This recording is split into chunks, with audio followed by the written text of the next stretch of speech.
With Miller Mott College's online programs, you can choose when you study. Our online programs give you the flexibility to make education work with your schedule. Earn your degree without derailing your life. Visit us online at miller-mott.edu. That's miller-mott.edu.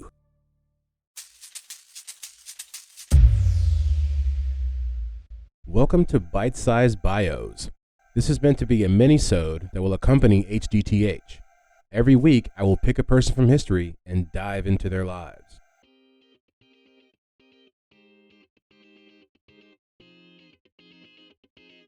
All right, welcome back to another episode of Bite-Sized Bios, BSB. This week we're going to learn about Grigori Rasputin, and I did not know much about this guy going in, like next to none. I knew he was kind of weird looking and that he was connected to Russia in some way. That is literally about it, even though I do own the man's biography. I obviously did not read it.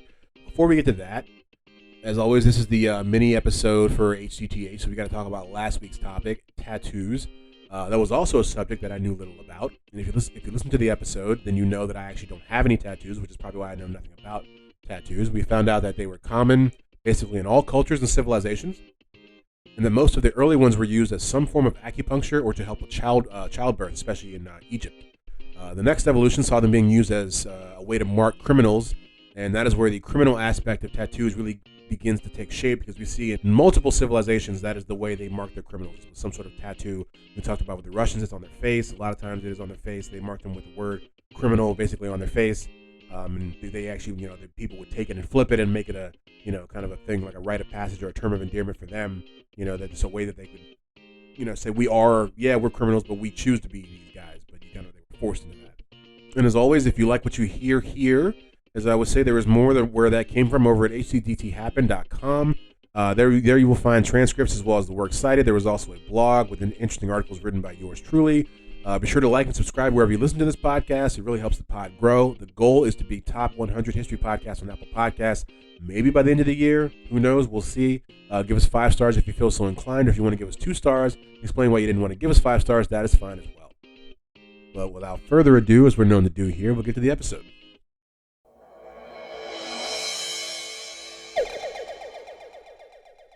All right, so we are here to talk about Grigori Rasputin, and we find out that he was a wild boy. I did not know half of the things that I have written down before I did this research, so we'll hop into it. So old Rasputin was born in a small village called Pokry. It's a Russian place somewhere in Siberia, basically. And according to the records, he was born on January the 21st of 1869. There are not that many records about his parents. His father's name was Yefim. He was born in 1842, I think in the same area. And his mother's name was Anna, which you would assume probably is like Anna. And I think I can get her last name is Parshukova. Got it, right? And so they were married. His parents married in 1863. And his father was a government courier. He would ferry people back and forth between a couple towns. He also, what else did he do? He did something else. Oh, he was a church elder as well. Yeah. So Grigori, I love saying Grigori. It's like not saying Greg. It's so close to saying Greg, but not. I mean, I guess maybe you are. So Rasputin did not actually really go to school. He was illiterate, which is pretty common for the people during that time and in that area. That wasn't like, school was not very important to them. But he did make a reputation for being basically just what they call licentious, having licentiousness. I think I may have mispronounced that, but it's like having sort of like lewd behavior, like being just kind of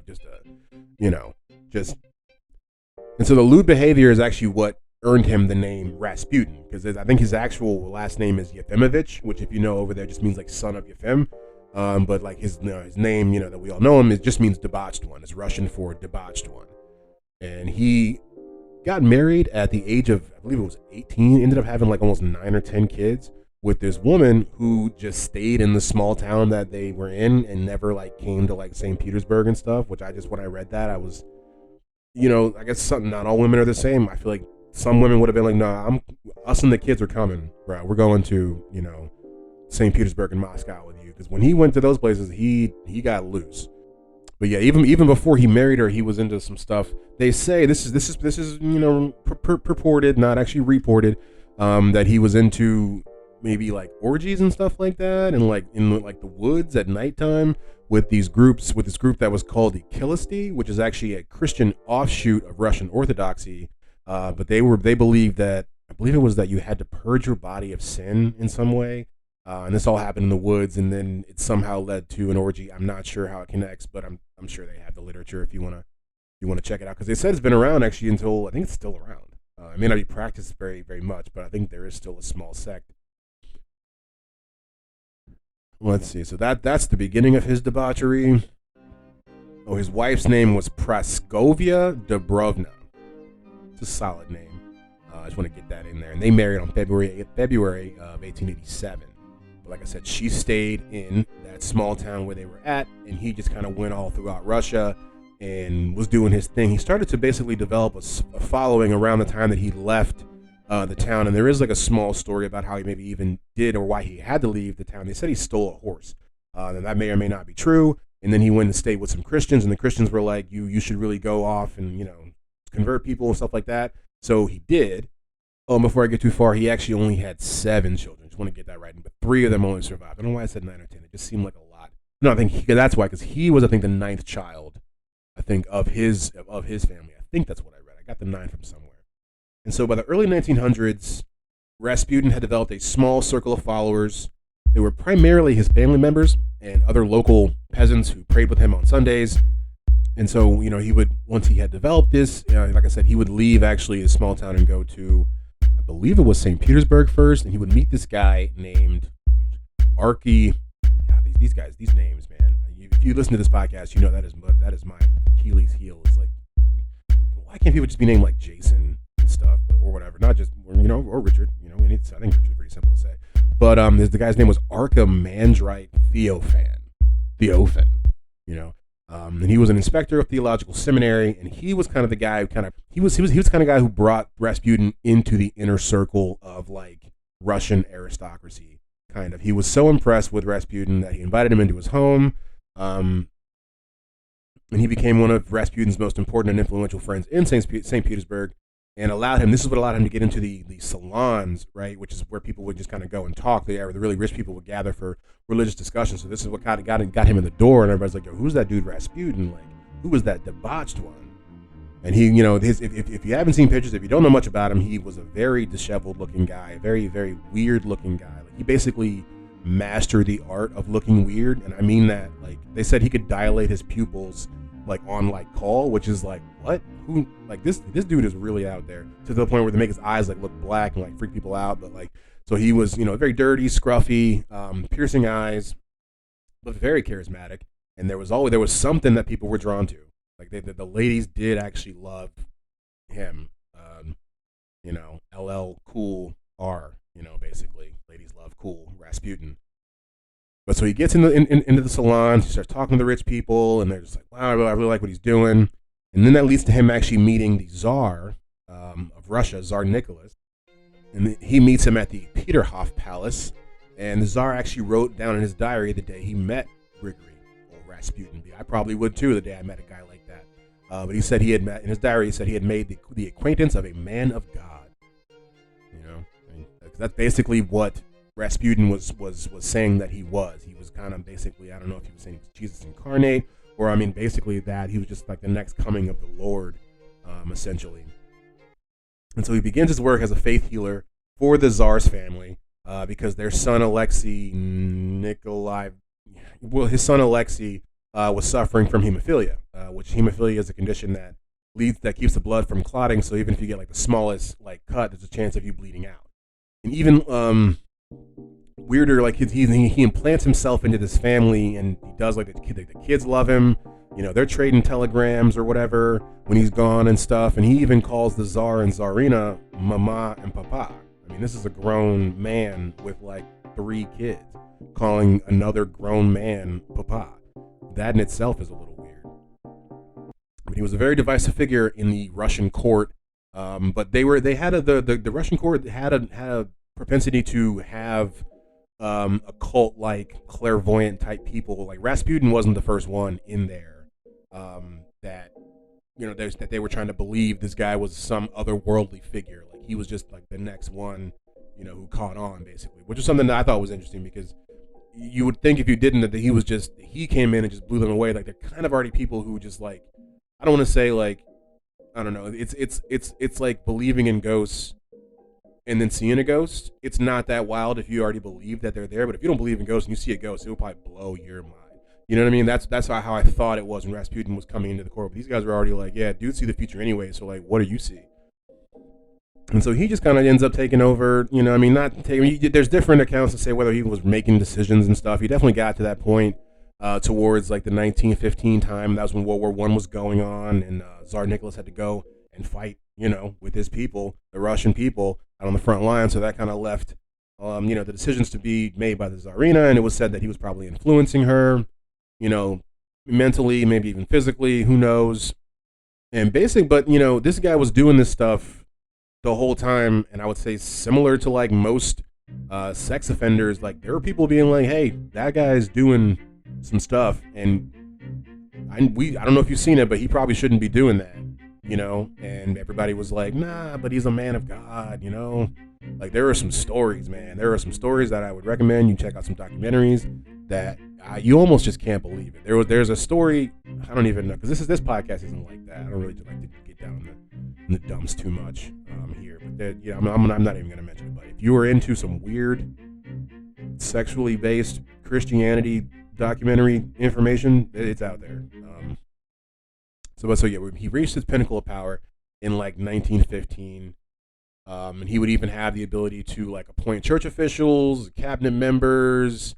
He would even sometimes make military decisions, But going back to talking about the people who were like, hey, he shouldn't be doing that, whenever the Tsar and the Tsarina would hear about, them telling him basically whatever Rasputin was doing, they'd be like, nah, dude, and they would send him off to some other place, like banish them basically. Like the nanny of the Tsars said that she got raped by Rasputin, and then they sent her away, which is very 20th century when you think about women's rights, but still, it was the Tsarina who did it. All right, so now we're going to talk about an assassination attempt on him, and then his actual assassination, and then I have like one or two odd facts about this man, and that'll pretty much be it. So in June of 1914, when he was back home in that small town that starts with a P that I have a hard time saying, Pokrovskoye. Wow, I feel like I did that one pretty well. But he was sitting hanging out, and there was this former prostitute who, she'd had her own rough life. I think they cut this woman's nose off, which is just horrific.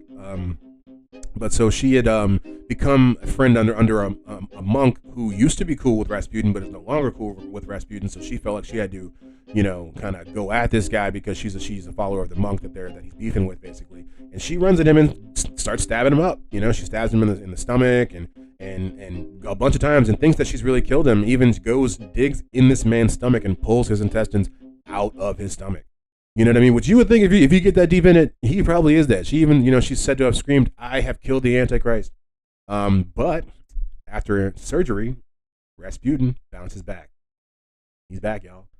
But his daughter stated that in her memoirs that he was never really the same. Which, I mean, would you though? Would you be the same if someone pulled your intestines out of your stomach, even if you're not the Antichrist? That's going to change a few things. I feel like it would. So with his actual death, he was invited to a dinner and fed food that had cyanide in it, and it didn't kill him. And everybody was like, what? Like, what are we going to do next? So they go and get a gun, and then they shoot him, and then they go back to the party, which is one of the most gangster things I think I've heard in this whole documentary. But then he comes back down with a doctor, and checks to see if he's a pulse, if Rasputin has a pulse, and Rasputin wakes up, and he wakes up, and they kind of tussle for a second. So the guy runs back upstairs to like get a gun and tell everybody that he's still here, and then he's gone, right? So he dips out, and they find him. I think, where do they find him? A little bit further. Well, yeah. They found him on the palace grounds, but out of the actual house. And so they shot him again. They beat him up. They shot him a bunch of times. They shot him in the head this time. Like 5 dudes shot him, in addition to like one guy shooting him. And they wrapped him up.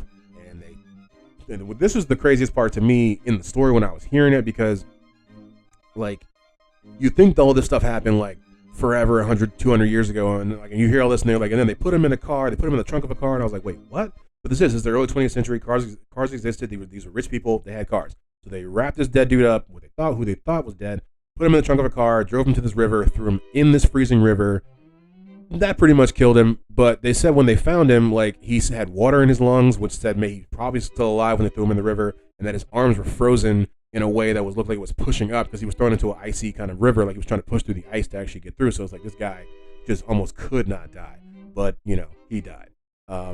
Let's see. That's about all I want to mention about Rasputin. I'm glad I was able to get this episode off because I was worried, but I got two more. I got three facts for you about him, and we will get out of here.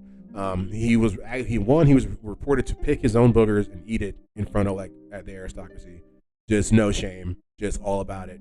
Just And then the second one is he would sometimes walk around with shackles on his feet in order to feel pain on purpose. He was really into that. Like, I don't think I mentioned that earlier. He was into like self-flagellation, which is like hitting yourself to feel good, I think is what it is. Or I mean, that's broad strokes, but it's something to that effect. And the third one that I have for you is that, and I have to check on this, and I think I will. His penis is on display in a museum, I think they said in Russia somewhere, which tops, for me, is very high up there. I've never heard anything like that. I don't know. I didn't know they were displaying penises anywhere of any kind. In any one. Okay, yeah.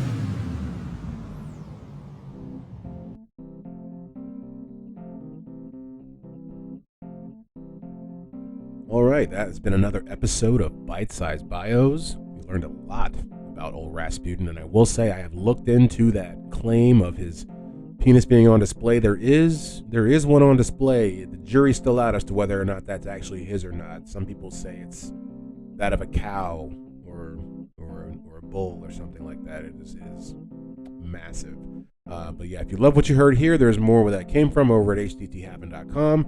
You will always find a written version of what you just heard, as well as photos and videos to help me create the episode. There's a works cited page there as well. Like and subscribe wherever you listen to podcasts. As I always say, give us 5 if you love us. Give us 2 and tell us why you want to give us 5. Love that as well. As always, thank you for pressing play, and we'll see you in a couple days with the next episode of HDTH.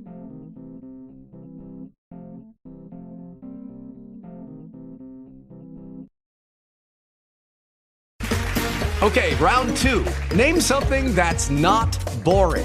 A laundry? Ooh, a book club. Computer solitaire, huh? Sorry, we were looking for Chumba Casino. That's right. ChumbaCasino.com has over 100 casino-style games. Join today and play for free for your chance to redeem some serious prizes.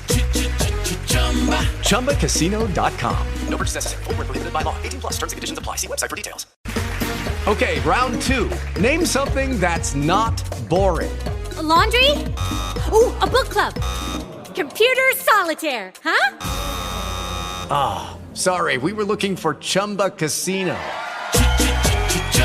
That's right. ChumbaCasino.com has over 100 casino-style games. Join today and play for free for your chance to redeem some serious prizes. ChumbaCasino.com. No purchase necessary. Void where prohibited by law. 18+ terms and conditions apply. See website for details.